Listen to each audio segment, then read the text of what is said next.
Ngayong araw ay ini-makeover namin tong terrace.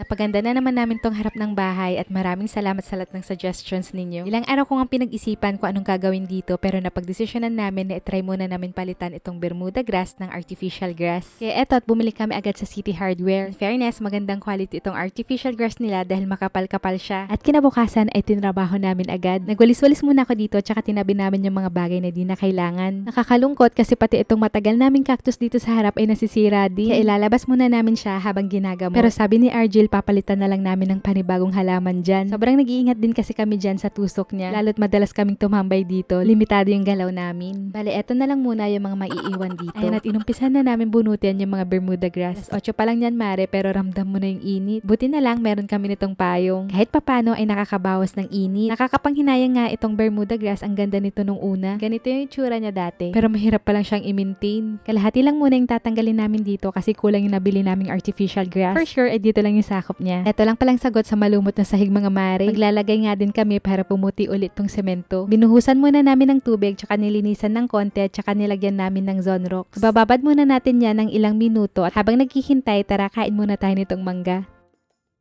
O diba, magic ang puti at linis ng tignan. Dito na tayo sa exciting part mga mare. Ilalagay na namin tong artificial grass. Sinukat muna ni Argel yung mga spaces na paglalagyan tsaka inumpisa na din naming ikat. Mukha lang madaling gawin pero matrabaho yan mare. Mas madali sana kung ilalatag lang. Pero okay lang basta gumanda ulit dito sa terrace. Inabot na kami ng tanghali niyan kaya sabi ko ay mamayang hapon ulit kasi sobrang init na. Pero mapilit talaga tong si Argel, sabi niya itatapusin niya na daw. Simpleng upgrade lang pero ang laki ng ginanda niya. Nakakawala ng pagod mga mare.